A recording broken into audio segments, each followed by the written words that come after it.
Hola amigos de JF Digital, la comisión especial encargada de la selección de nuevos miembros de la Junta Nacional de Justicia, JNJ, entrevistó a los 15 postulantes que buscan integrar el organismo autónomo. Esta etapa del concurso público se desarrolló en las instalaciones de la Defensoría del Pueblo, así que vamos a conocer todas las entrevistas. ¡Vamos! A considerar los resultados de las pruebas de confianza antes de emitir su decisión final. La decisión que declara apto al postulante exige el voto conforme de los 2/3 del número legal de los miembros de la comisión especial. Toda decisión emitida por la comisión especial debe estar debidamente motivada y tiene carácter público. Asimismo, se da cuenta lo estipulado en el artículo 22 del reglamento interno de la comisión especial a cargo del concurso público de méritos para la elección de los miembros de la Junta Nacional de Justicia, el cual señala lo siguiente: artículo 22, efectos de la culminación del concurso público de elección de los miembros de la Junta Nacional de Justicia. El concurso público de méritos culmina cuando se elige la totalidad de los miembros de la Junta Nacional de Justicia, titulares y suplentes conforme a ley. De haberse alcanzado el número necesario de miembros titulares y suplentes, la comisión especial procederá a tomar juramento de los miembros titulares en sesión pública. De no haberse alcanzado el número suficiente de miembros titulares, la Comisión Especial y la Secretaría Técnica Especializada se mantendrán en actividad con la finalidad de efectuar una nueva convocatoria para cubrir dichos cupos. En el caso de haberse alcanzado el número necesario de miembros titulares, pero no así de suplentes, la Comisión Especial, luego de la juramentación de los miembros titulares, procederá a realizar una nueva convocatoria para cubrir dichos cupos. La Comisión Especial se encuentra facultada por el artículo 72, literal G de la Ley Orgánica de la Junta Nacional de Justicia para declarar desierta la convocatoria efectuada en los siguientes supuestos.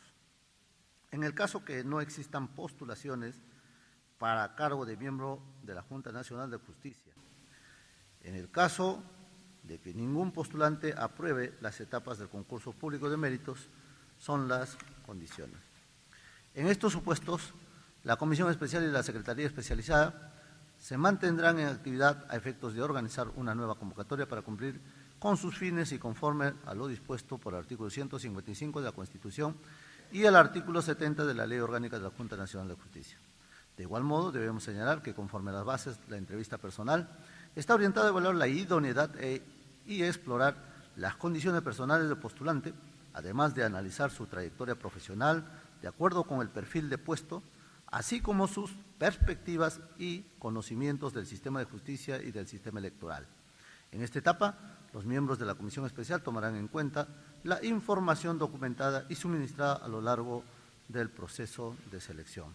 La entrevista personal se realizará en la ciudad de Lima y tiene carácter público, pudiéndose transmitida en vivo por los medios de difusión con los que cuente la Comisión Especial.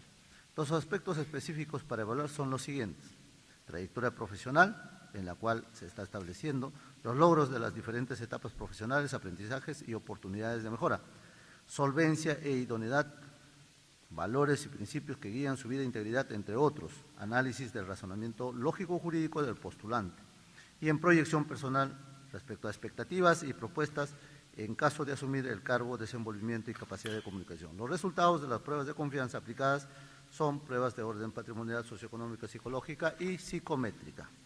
Dicho esto, para ser declarado apto en esta etapa deberá tener un puntaje aprobatorio en cada uno de los rubros señalados. La decisión que declara apto al postulante exige el voto conforme de los 2/3 del número legal de miembros de la Comisión Especial. Toda decisión emitida por la Comisión Especial debe estar debidamente motivada y tiene carácter público. La entrevista personal tiene un valor de 40 puntos y es eliminatorio, siendo su puntaje mínimo el de 25 puntos.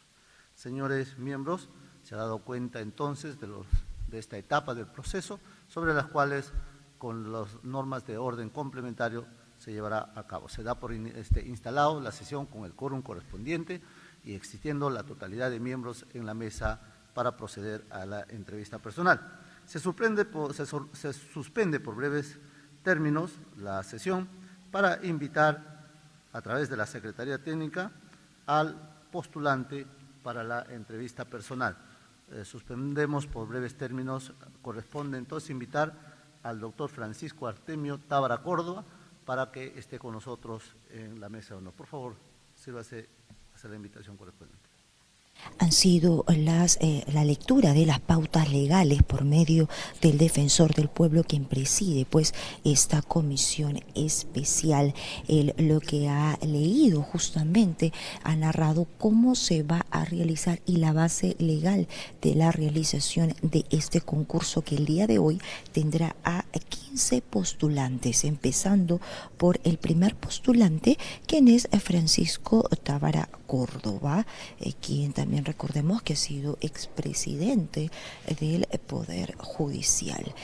Vemos ya a los integrantes de esta comisión especial a la espera de la llegada de este primer postulante que pasará pues por una entrevista personal que justamente es transmitida por los medios de comunicación por un tema también de transparencia.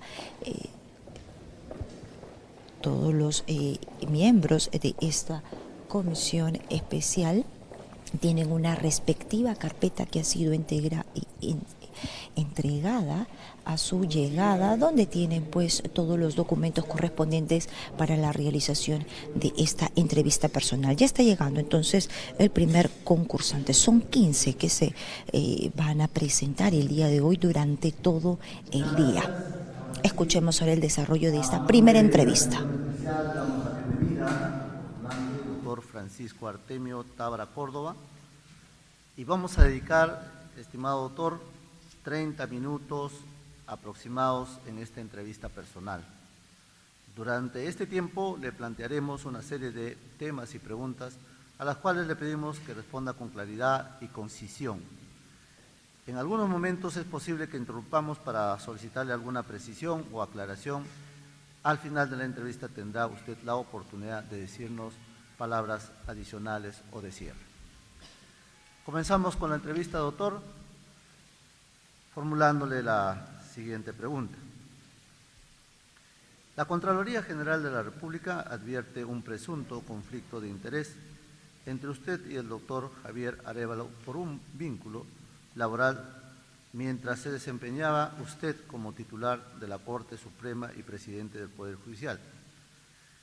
Y el doctor Arévalo, como miembro integrante de esta comisión, también era juez supremo durante el periodo 2011-2021.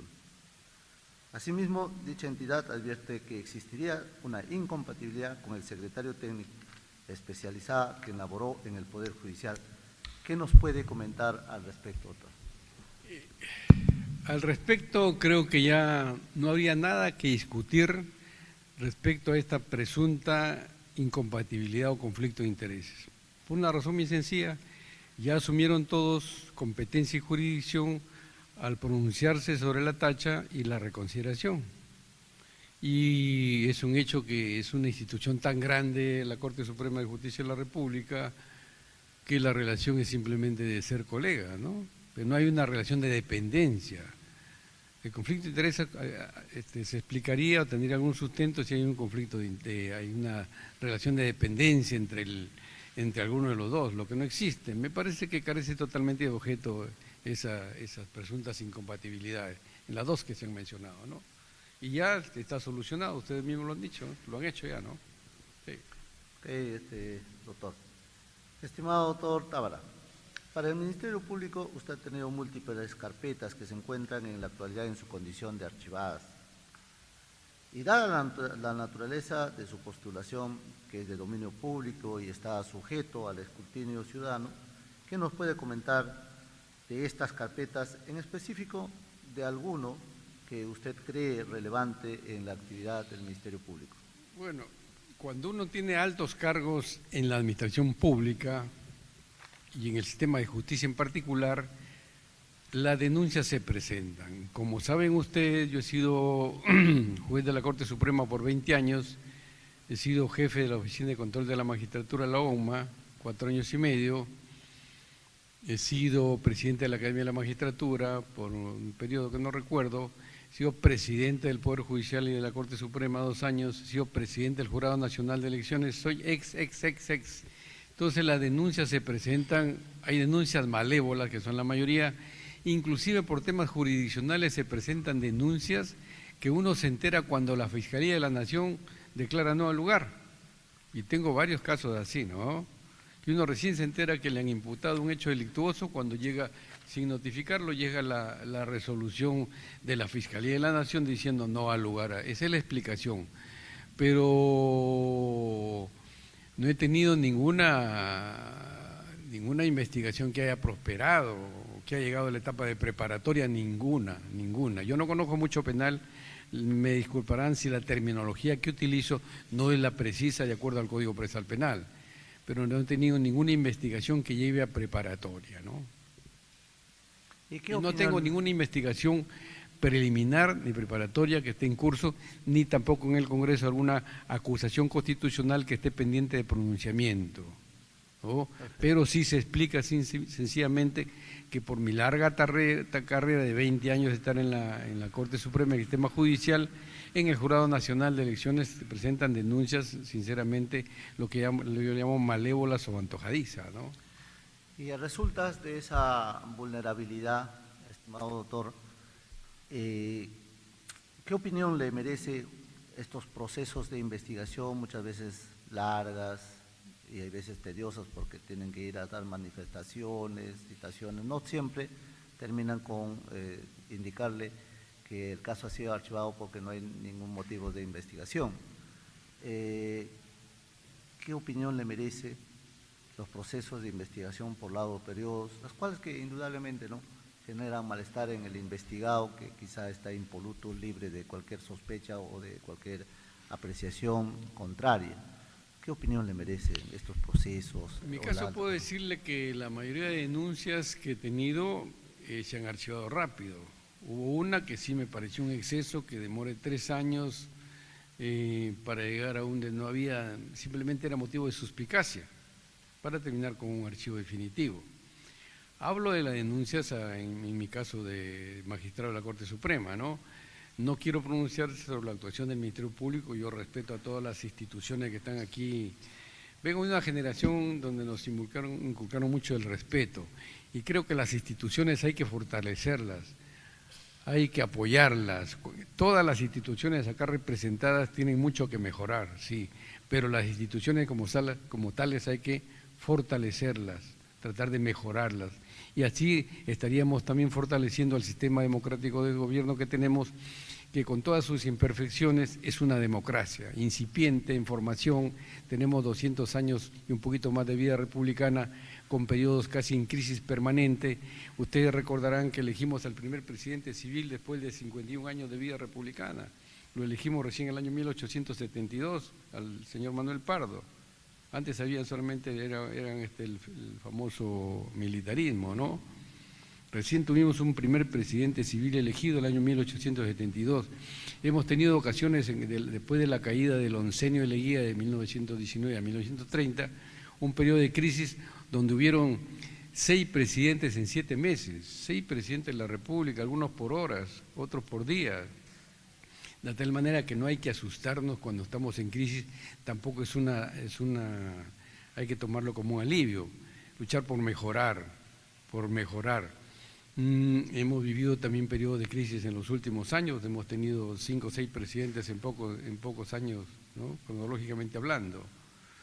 Pero hay que seguir. Yo recuerdo una expresión, no tengo ni filiación política, pero el señor, un gran demócrata, don Luis Bedoya Reyes, dijo el año 1958 en un discurso, voy a parafrasear porque no tengo la memoria para reproducir literalmente lo que dijo, pero dijo, el país afronta momentos de dura prueba democrática, pero los peruanos debemos estar convencidos que la democracia es el mejor sistema de gobierno y es mucho mejor que la dictadura con todos sus espejismos. Y creo que esa expresión sigue vigente, o me viene a la memoria también la parte final del gran ensayo de Jorge Basadre, que yo le hago leer a mis alumnos, La promesa de la vida peruana. En la parte final, él dice que el Perú no se pierda por la obra o la inacción de los peruanos. Frase perfectamente vigente ahora en el 2024 y que debemos internalizarla todos los acá presentes para impulsar hacia adelante, ¿no? Mejorar la democracia y mejorar las instituciones. Bien, doctor. Y bueno, la Junta Nacional de Justicia es un colegiado de 17 miembros titulares y las decisiones indudablemente se toman por votos como corresponde en la ley orgánica. ¿Qué opinión tiene usted si 6 de sus colegas tienen una posición distinta a la de su ponencia? ¿Cómo procedería usted en ese caso, habida cuenta que la decisión para designar magistrados tiene que ver justamente con el adecuado criterio de evaluación que tiene el colegiado? Bueno, de acuerdo a la ley orgánica, para las decisiones más importantes de las competencias o las funciones que tiene, las altas funciones que tiene la Junta Nacional de Justicia, las decisiones se toman por una mayoría, son 5 votos, ¿no? Yo siempre he tenido un comportamiento democrático en la conducción que he tenido cuando he sido presidente de colegiados. Hablo en la Corte Suprema, que son 5 los integrantes de la Sala Civil Transitoria y de la Sala Constitucional que yo he presidido en algunas oportunidades, y en el Jurado Nacional de Elecciones, que en periodo electoral es más complicado que la Corte Suprema. Pero he respetado el voto de los colegas. Se argumenta, se contraargumenta, si se rebate, si hay una opinión discrepante, primero se rebate con argumentos, pero al final no hay que imponerla. Por eso es importante que si se llega a integrar una nueva junta, Dios mediante, haya un espíritu de buen trabajo en conjunto. En los colegiados tiene que haber la aptitud, la capacidad, y a veces ceder también para que haya trabajo en conjunto, y de ser posible las decisiones salgan por unanimidad, de ser posible, o en todo caso un voto, porque las dirimencias muchas veces debilitan una buena resolución, pero es parte de los trabajos en colegiado los votos discordantes o disidentes, y que en el Tribunal Constitucional tiene otro nombre, no le llaman votos singulares, ¿no?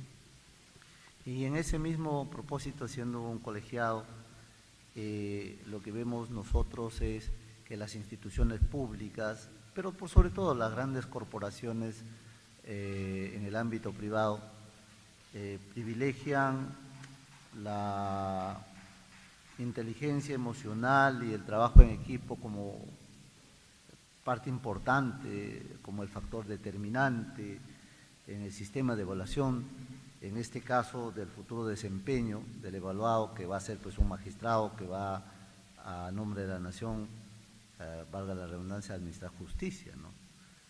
¿Qué ponderado usted le da a ese criterio de inteligencia emocional, de trabajo en equipo, si tuviera que calificar eso en la prioridad del 1 al 10? Yo creo que es uno de los factores de la inteligencia emocional. ¿Habla usted me pregunta, señor defensor, de la inteligencia emocional del entrevistado del futuro magistrado? No, esa es una variable de calificación. Yeah. Naturalmente las variables tienen ponderados, tienen importancias en la determinación de la calificación. Entonces, allí usted, ¿cómo concibe la inteligencia emocional y el trabajo en equipo de aquel que va a ser elegido como magistrado? Creo que es uno de los factores importantes a tener en cuenta. Yo no diría el determinante. Para mí, un magistrado, sea del Ministerio Público o del Tribunal Constitucional o del Poder Judicial, las condiciones esenciales es tener una sólida formación jurídica y una sólida formación ética o moral, valores, principios, y también tener sensibilidad. Yo no puedo concebir un juez, un fiscal sin sensibilidad, más allá de la rigurosidad con que tenga que aplicar la ley dentro del marco de la Constitución, ¿no? Ese es para mí el magistrado.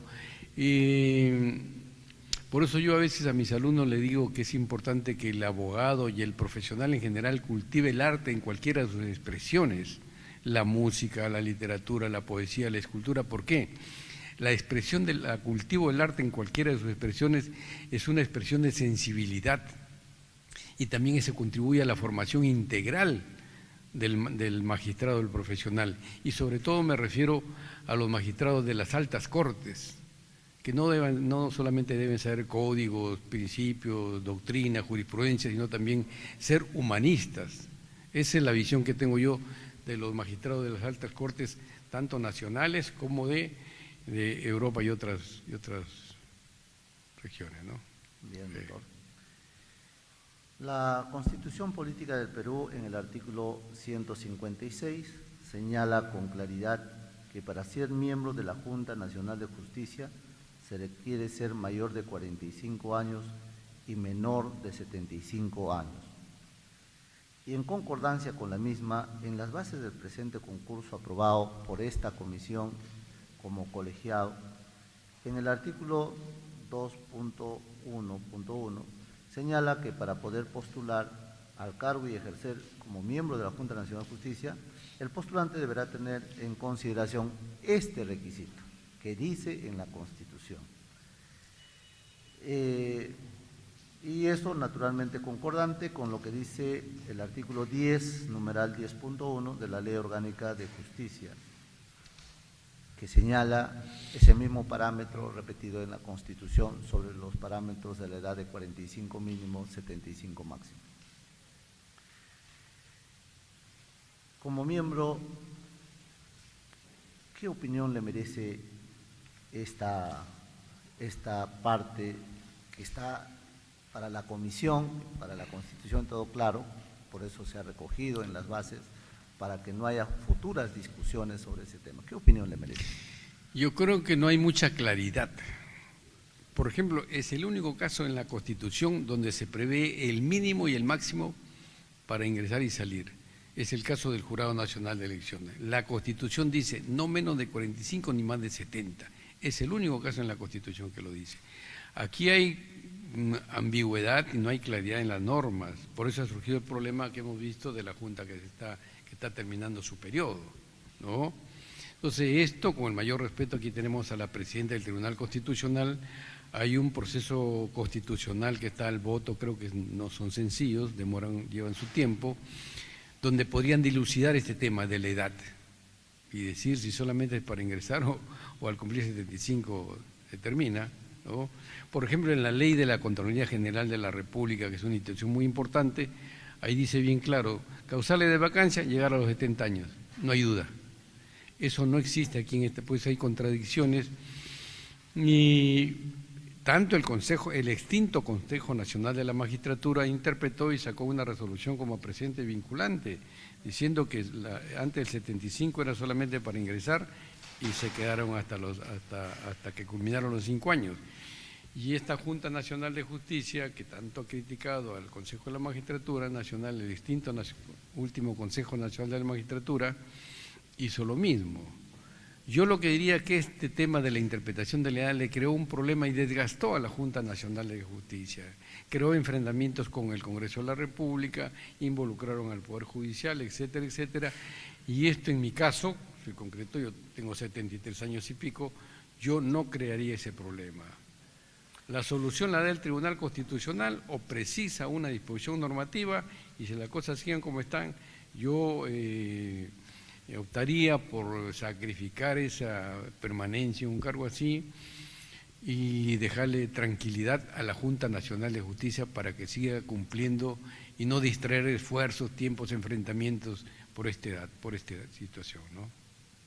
Bien, doctor, independientemente de la resolución que en su momento pueda sacar, o la sentencia que pueda sacar el Tribunal Constitucional, naturalmente la pregunta era de rigor porque justamente lo que usted ha relatado grafica el contexto en el que nos desenvolvemos, y partiendo por lo que usted al inicio expresó, el fortalecimiento de las instituciones públicas es un deber imperativo por cada uno de los magistrados y todos los que estamos en la función pública. En ese sentido nos queda claro, salvo que haga usted una precisión distinta, que usted sí se retiraría en las actuales circunstancias, salvo la sentencia del Tribunal Constitucional, en los 75 años. O salvo una modificación del ordenamiento jurídico. O salvo. Sí. Ok. Doctor, Doctor, si me permite agregar, yo creo que, si me permite la palabra, yo creo que en 1 año y medio podría aportar muchas cosas por mi experiencia y por el conocimiento del sistema de justicia y dejar encaminado un nuevo rol de repotenciar la Junta Nacional de Justicia, ¿no? Sí. Nosotros como colegiados hemos introducido el texto literal de la Constitución a las bases para evitar este contratiempo, que es que se es miembro cuando se está en ejercicio. Y entonces, si ya no estás en ejercicio, no eres miembro. Entonces, 75 años era la limitante. Naturalmente, esto está en discusión, pero nosotros, para evitar justamente el debilitamiento de la institucionalidad democrática y de las instituciones claves como la Junta Nacional, hacemos ese tipo de precisiones. Pero vayan por otro lado, doctor, su alta experiencia como presidente de la Corte Suprema y del Poder Judicial, como presidente del Jurado Nacional de Elecciones, de la Academia de la Magistratura, de la misma OCMA, que es el sistema de control que en su momento se instaló al interior del mismo Poder Judicial. ¿Qué acciones de relevancia plantearía para la mejora de la Junta, ya sea en el marco normativo, procedimental, en el marco de la celeridad, en fin, y también en el sistema de justicia, habida cuenta que la iniciativa que tiene la Junta Nacional de Justicia, por ser parte, digamos, de la esencia misma de la administración, ¿qué plantearía? Sí. Le hago esta pregunta habida cuenta de la larga trayectoria en el sistema de justicia, ¿no? Creo que lo tiene claro. Creo que es pertinente la pregunta. Por ejemplo, la Junta que está saliendo nos deja un pasivo que solamente en casi 5 años que va a cumplir no han llegado a nombrar 500 magistrados entre fiscales y jueces. Entonces es un nombramiento muy pobre, ¿no? Nos deja ahí un reto. De repente privilegiaron, no pongo en tela de juicio la buena intención que tengan los integrantes de la Junta Nacional de Justicia, pero nombrar menos de 500 magistrados en 5 años es muy poco. Uno de los grandes retos que tiene esta nueva Junta Nacional de Justicia, que va a salir entre los 15 postulantes que hemos llegado a las finales, es reducir el alto margen de provisionalidad y de supernumerariedad que hay tanto en el Poder Judicial como en el Ministerio Público. Tengo aquí los datos oficiales que ha publicado la misma Junta Nacional de Justicia. Mire, en el Ministerio Público tenemos solamente de titulares 31% y en el Poder Judicial 41%. Significa que el 70, casi el 69% son, en el caso del Poder Judicial, provisionales y supernumerarios. En el caso del Ministerio Público solamente son provisionales porque el fiscal de la Nación tiene la facultad de nombrar los fiscales que sean necesarios y vemos día a día en el peruano la multiplicidad de designaciones o elecciones o nombramientos que hace el fiscal de la Nación. Primer reto imperativo, disminuir el margen de provisionalidad. Ese es un imperativo. ¿Cómo reducir los procesos de nombramiento? Yo no conozco mucho de estadística, pero los elementos de la estadística inferencial, que son, por ejemplo, la media, la moda y la mediana. La media para un proceso de selección y nombramiento de magistrados es de 4 meses. Habría que ver cómo se reduce ese margen.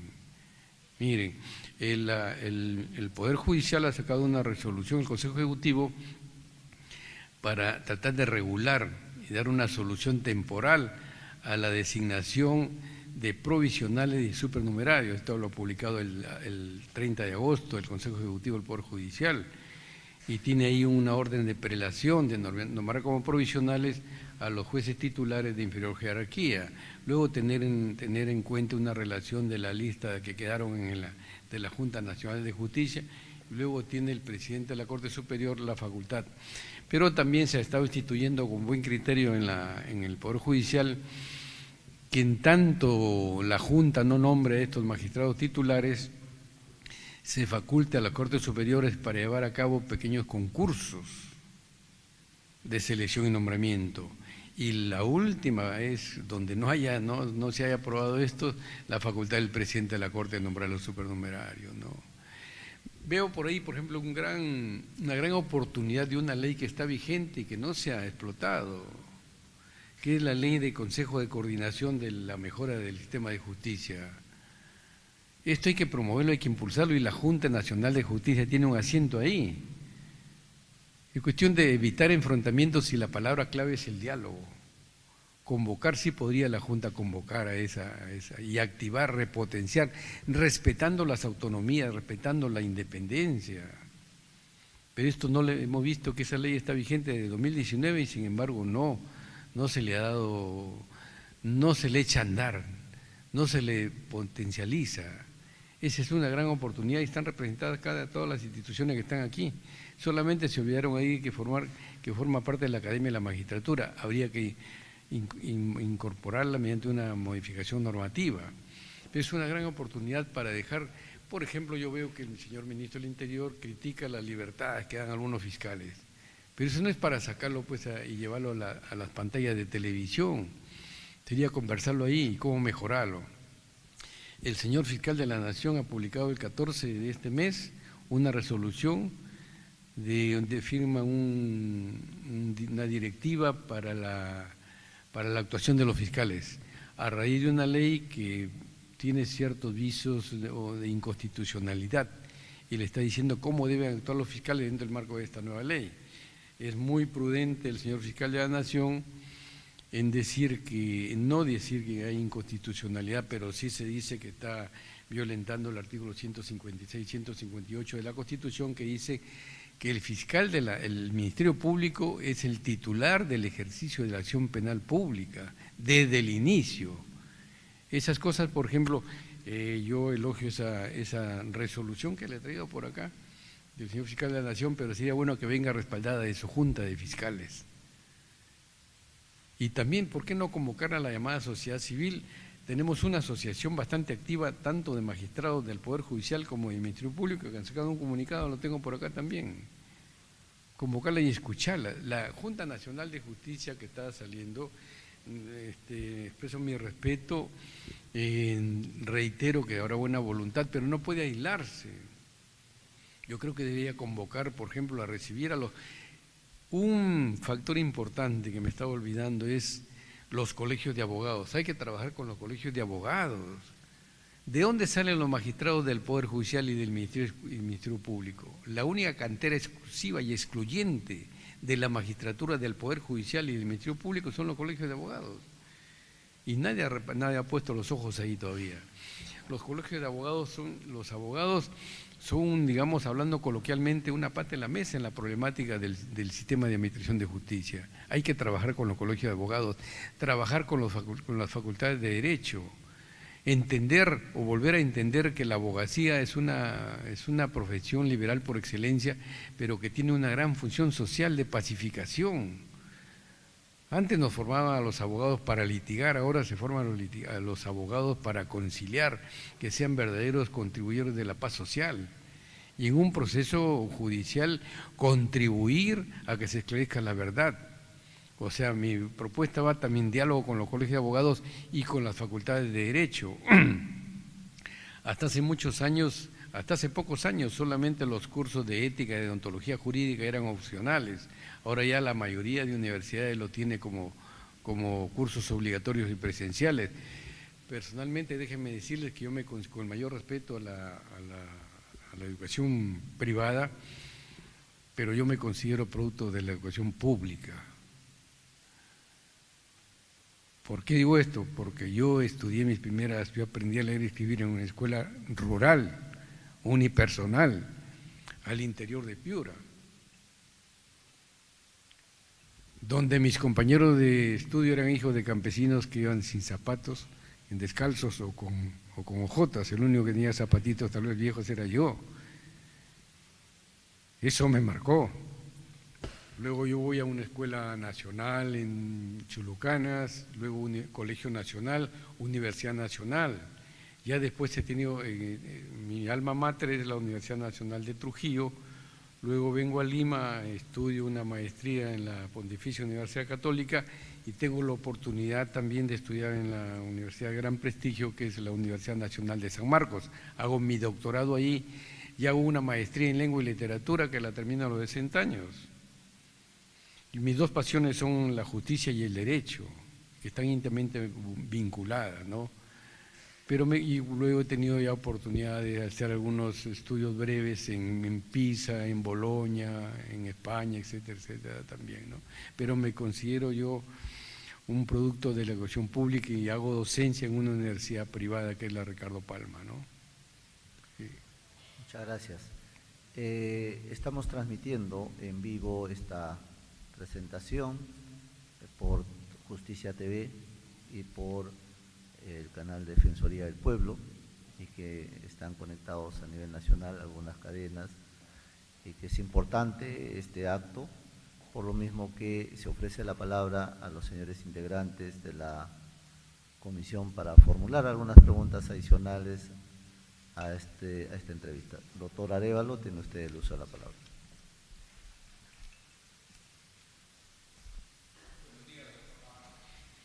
Buenos días, señor presidente. Usted ha sido jefe de la OCMA, ha tenido cargos directivos, pero vamos al tema de control. En su experiencia como autoridad de control, ¿habrá conocido algunos casos, porque usted mismo está demostrando que ha sido víctima de denuncias, de problemas de naturaleza laboral? Es decir, conflictos que a veces surgen entre los trabajadores y las autoridades, o en este caso con el juez. Este tipo de problemas, por ejemplo, podríamos decirle una sanción disciplinaria, una rotación.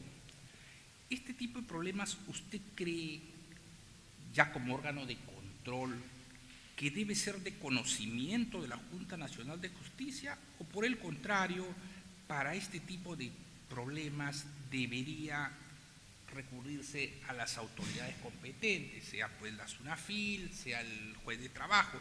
¿Qué piensa respecto de estas denuncias que puedan llegar sobre conflictos de naturaleza laboral en su papel si usted fuera miembro de la Junta Nacional de Justicia?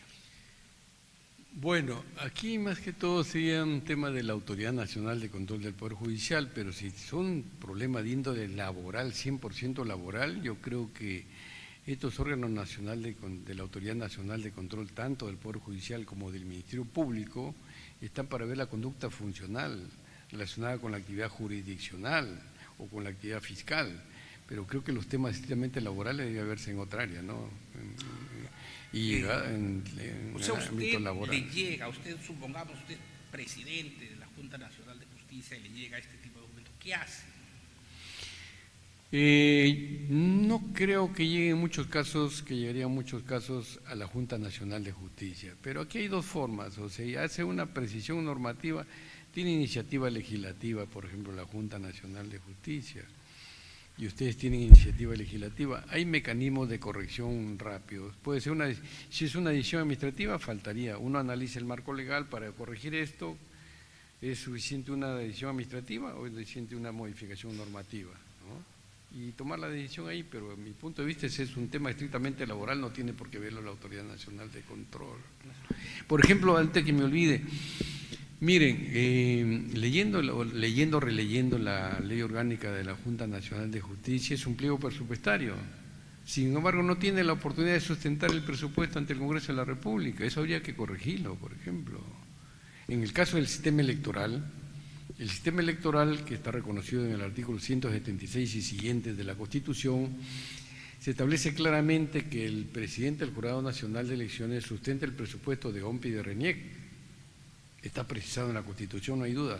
Acá no se dice nada, pero ¿quién sustenta? Le dan la responsabilidad al señor presidente del Poder Judicial de sustentar el presupuesto de la Academia de la Magistratura y también de la Junta Nacional de Justicia, pero yo siendo muy respetuoso como es mi forma de conducta, yo creo que debería darse la oportunidad a la Junta Nacional de Justicia que le den 10 minutos en el Congreso de la República de sustentar su presupuesto, que es el principal instrumento de gestión de toda entidad pública o privada, ¿no? Señor Tábara, también tenemos un tema de las denuncias maliciosas que usted mismo ha manifestado haber sido víctima. Conocemos, porque está sucediendo en este caso, en este concurso, de personas que se dedican solo a tachar, a denunciar, por motivos a veces pues totalmente irrelevantes o imaginarios, ¿no? Esto lleva a siempre a una suerte se está haciendo una suerte de investigación previa, pero a veces si nosotros entrásemos a buscar el antecedente de esta persona, algunas son personas que han sido pues incluso traficantes de terrenos, personas que lo que buscan es perjudicar la presencia del juez en el proceso o se ponen al servicio de intereses particulares para lesionar el honor de un juez o para buscar que se le sancione. ¿Usted cree que la Junta Nacional de Justicia, antes de dictar una provisión de investigación, debería analizar tanto el origen de la denuncia como al denunciante mismo, cuál es su antecedente, y en todo caso utilizar su facultad de calificación para declarar de plano improcedente esto, o necesariamente todos los casos deberá abrir investigación? Más allá de que hay requisitos formales para toda denuncia, ¿no?, yo creo que debe haber una rigurosa calificación para detectar una denuncia malévola o maliciosa. A veces se utilizan las redes sociales, yo le llamo roedores sociales, ¿no? Pero las redes sociales se prestan mucho para la suplantación de personas y para hacer denuncias anónimas. Entonces creo que un buen sistema de calificación objetivo, si me dan un dato concreto en una noticia crímenes, por llamar así también en el ámbito disciplinario, un dato objetivo, ¿no?, que haya que investigar, se investiga, pero hay las herramientas para rechazar liminarmente algunas decisiones, ¿no? Porque los magistrados estamos sujetos, nos fiscaliza la prensa, la OMA, la Autoridad Nacional de Control del Poder Judicial, el Ministerio Público, etcétera, etcétera. Y yo creo que a veces se distrae tiempo, esfuerzo. Con el mayor respeto a la Junta Nacional de Justicia, que vence su periodo creo en el 5 de enero, pero yo privilegiaría en el ámbito disciplinario cuando hayan vicios o indicios de corrupción y no perder tiempo en retrasos. Abrirle, y hablo por experiencia propia, que se demoraron en notificar una sentencia después de una discordia, que los que son magistrados conocen lo que dura una discordia, ¿no? En el Tribunal Constitucional son más ágiles, pero en el Poder Judicial una discordia demora meses, años, ¿no? Y responsabilizarlo al presidente de la sala porque la discordia demoró más tiempo de lo debido. Y abrir una investigación plenaria a veces un procedimiento para después llevarlo al archivo. Entonces hay que saber decidir y tener ser un poco pragmático también. Donde hay indicios de corrupción, investigarlo rigurosamente, respetando el debido proceso, etcétera, etcétera, ¿no? Y antes de que, si me permiten, hay un gran jurista uruguayo, que todos los que estamos en esta mesa lo conocemos, Eduardo Couture, que dijo lo siguiente, ¿no?, en sus famosos Los Mandamientos del Abogado, desarrollados, que tiene ya no solamente Mondo Cilirondo los Mandamientos del Abogado o el Decálogo del Abogado, sino que él fundamenta y él dijo que la abogacía, según la forma como se ejerza, puede ser la más noble de las profesiones o el más vil de los oficios, y esa es una realidad. Entonces a los alumnos hay que impregnarles para que sea la más noble de las profesiones, y aquí en el Perú hemos tenido ejemplos de ambos comportamientos. Se le atribuye también al doctor Miro Quesada, que dijo lo mismo de la prensa, ¿no? Yo he estado investigando y alguien lo dijo en 1939, el otro en 1949, pero son esas expresiones que uno debe tenerlas siempre en cuenta y enseñarles a los alumnos para que los malos ejemplos sean esos, malos ejemplos, y ver ejemplos que se pueden rescatar que tenemos aquí en el Perú. Hemos tenido excelentes juristas. Tenemos la figura de Domingo García Rada, que es una figura paradigmática, tal vez el mejor juez que ha tenido el Perú en toda la historia de su república. No quiero remontarme a don Manuel Lorenzo de Vidao Rey Encalada, que es una figura muy polémica. Muchas gracias. Vamos a incidir en las preguntas, en las respuestas concretas, porque estamos contra el tiempo. Cedemos el uso de la palabra, doctor Juan Carlos Villena, por favor. Muchas gracias, presidente. Doctor Tábara, buenos días. Justamente por el tiempo y hablando de cuestionamientos, quería referirme a 3 de ellos y pedirle justamente sus explicaciones o lo que usted tuviera que expresar. Se trata de los cuestionamientos referidos a usted. Uno fue el viaje a París, ¿no?, por un viaje financiado por la universidad a las peruanas, ¿no? Y quisiera que nos explique si esto fue investigado, fue motivo de una sanción. Otro es las comunicaciones con el señor César Inostroza. Igualmente existe una denuncia constitucional contra el señor Inostroza, el señor Hurtado y el señor Guido Águila. Y también se le menciona a usted sobre unas conversaciones. Esos 3 puntos sería importante que usted nos pueda dar su versión. Brevísimo uno. Gracias. Por uno. Si hablamos como abogados, como magistrados, la primera respuesta al viaje a París yo le diría que es cosa decidida, que se equipara a la hora juzgada, a la cosa juzgada por decisiones del Tribunal Constitucional. Ya no tendría más que responder. Pero en este caso se investigó en el Consejo Nacional de la Magistratura, se estableció que esta universidad no tenía ningún proceso en mi sala, ¿no? Y que no había lugar a destitución. Se remitió a la Corte Suprema de Justicia de la República y la Corte Suprema dijo que no había infracción disciplinaria y lo archivó. Eso lo dio una explicación por consideración a la comisión, porque en la última ratificación que pensé yo, uno de los integrantes del Consejo de la Magistratura, que después terminó muy mal, el señor Gutiérrez Pebe, inició su intervención preguntándome lo mismo y no le di mucha explicación, le dije que esa cosa decidida y punto, en cuanto ahí. Y me ratifico yo en mi gestión como presidente de la Corte Suprema de Justicia, reivindiqué a César Vallejo, porque estuvo preso 112 días injustamente, y le hice un homenaje y lo reivindiqué en ceremonias apoteósicas que han sido reconocidas y se han ocupado tanto escritores nacionales e internacionales, y siguiendo ejemplos, a Víctor Hugo se le condenó en España, a Baudelaire se le condenó cuando escribió Las Flores del Mal, y después la Corte Suprema de Francia los ha reivindicado. La respuesta ahí, ¿no? Y sigo siendo vallejiano, sigo participando en eventos de Vallejo, ¿no? En cuanto a las conversaciones de César Inostroza, solamente habían 2.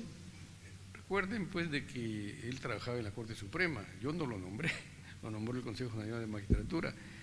Tengo solamente 2 llamadas, una que dice: Francisco o Panchito, quiero hablar contigo, que dura menos de 1 minuto. Le digo: estoy ocupado. ¿Qué estás haciendo? Estoy celebrando el Día de la Madre aquí, dentro de la Corte Suprema. Sí, dentro de la Corte. Quiero hablar contigo más tarde. ¿Dentro o fuera? Dentro de la Corte Suprema. Y terminó la llamada. Y la otra llamada es menos, no se toca ningún tema jurisdiccional. Eso ha sido investigado por el Ministerio Público, está archivado. Archivado. En la denuncia constitucional nunca se me ha citado y todo lo que se hizo ahí está archivado. Sí, eso sería mi explicación, señor fiscal de la Nación. Muchas gracias, doctor Villena, muchas gracias, doctor Tábara. Estamos llegando a la parte culminante, no obstante se le va a entregar el uso de la palabra a la doctora Luz Pacheco Serga, también para que formule alguna interrogante. Sí, muy buenos días, doctor Tábara. Usted ha dicho acertadamente que la buena intención de todos los miembros actuales de la Junta nadie la pone en duda, que es una preocupación que ellos también han manifestado, el alto número de magistrados o fiscales provisionales. ¿Qué medida concreta piensa usted que se podría poner para remediar esta situación que es preocupación de todos? ¿Qué en concreto usted cree que se podría hacer en esa línea? Para disminuir la provisionalidad y suplencia, sí. Yo creo que sin festinar trámites, pero echar a andar dentro de una declaración de emergencia, si es necesaria, un proceso de selección y nombramiento intensivo tanto de magistrados del Poder Judicial como del Ministerio Público, respetando pero agilizando los procesos. Ya les dije yo que la media son 4 meses, habría que reducir eso, ¿no? Reducir eso y ver cómo utilizamos también las ventajas que da las tecnologías de la información, ¿no? La informática y por qué no utilizar la inteligencia artificial. Veo ahí también que ha habido un descuido porque leyendo las mismas informes que está haciendo la Junta Nacional de Justicia, la información que les traigo es la misma autocrítica que hace la Junta Nacional de Justicia, ver cómo utilizamos más la tecnología y reducir los plazos. Y mire, imagínense, pues 4 años y medio, 5 años, menos de 500 magistrados titulares, esa performance es muy pobre, ¿no? De repente privilegiaron otras actividades. Recordemos también, no quiero convertirme en un apólogo gratuito de de esta junta que estaba finiquitando sus términos, pero encontraron un trance difícil, vino luego la pandemia, etcétera, etcétera, ¿no? Y tuvieron ellos también un encargo especial que espero que ya lo hayan culminado, lo estén culminando, es la revisión de todos los procesos de selección y nombramiento de magistrados, de ratificaciones, de evaluaciones y de procedimientos disciplinarios. Encargarle eso a la Junta que está terminando. Veo ahí, acá tengo el informe también, que habían avanzado, pero espero que eso ya no dejen ese pasivo a la nueva Junta, ¿no? Y hay muchas ideas. Muchas gracias. El tiempo es muy ingrato, tenemos también que presentar a los demás miembros postulantes ante esta mesa. Agradecemos la concurrencia suya. Unos segundos nada quizá más. Unos segundos para poder culminar. Unos segundos, sí. Decir que, bueno, en mi caso tengo 73 años y medio, se me han dado cargos importantes, el Jurado Nacional de Elecciones, que es una trituradora mediática, es más difícil que la presidencia de la Corte Suprema de Justicia. Hemos salido, no airoso, hemos salido vivos, hemos estado 20 años en la Corte Suprema de Justicia de la República, solamente ha habido ese procedimiento disciplinario a que ha hecho mención el fiscal de la Nación, no he tenido ningún otro procedimiento disciplinario y yo diría que soy un guerrero ya probado en los campos de batalla, ¿no? Pero voy a respetar la decisión de la comisión. Si me designan, nos pondremos a trabajar con esa nueva Junta Nacional de Justicia, ¿no? Y si no, respeto la decisión, porque también yo le llamo a estos altos cargos, son más que todo cargas, que traen limitaciones a la libertad del funcionario. No puede uno reunirse con nadie. Yo siendo presidente de la Corte Suprema muchas veces viajaba hasta de ruta, en ómnibus, no me hago la vida.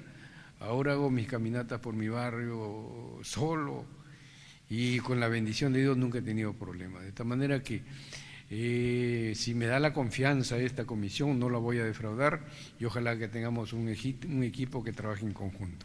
Gracias. Muchas gracias a usted, doctor Tábara. Ya escuchamos las entrevistas. Según la Ley Orgánica de la Junta Nacional de Justicia, el organismo responsable de las entrevistas está liderado por el Defensor del Pueblo, Josué Gutiérrez, y compuesto por los representantes de entidades autónomas del Estado como el Poder Judicial por intermedio de Javier Arévalo Vela, entre otros, además de 2 rectores seleccionados por universidades tanto públicas como privadas. En este contexto, la comisión deberá seleccionar a los 7 nuevos miembros titulares de la Junta Nacional de Justicia para el periodo 2025-2030. Tras las fases de evaluación curricular, pruebas de confianza y entrevista personal, se ha determinado que la lista de méritos con los resultados finales del concurso se publicará el 28 de octubre. Finalmente, 2 días después, el día 30 de octubre, se llevará a cabo la ceremonia de juramentación de los miembros seleccionados para la Junta Nacional de Justicia. Recordar como dato que son un total de 15 los postulantes que avanzaron a esta fase, que inició a partir de las 8 de la mañana en la comisión especial que fue liderada por el Defensor del Pueblo, Josué Gutiérrez. Bien, entonces se desarrolló el día 17 de octubre de 2024. Así que déjenme saber en los comentarios qué opinan acerca de cada una de las entrevistas que se han tenido a lo largo justamente de esta etapa. Los leemos en los comentarios. Somos JF Digital, informó su amigo José Fernández. Para más noticias de política y actualidad.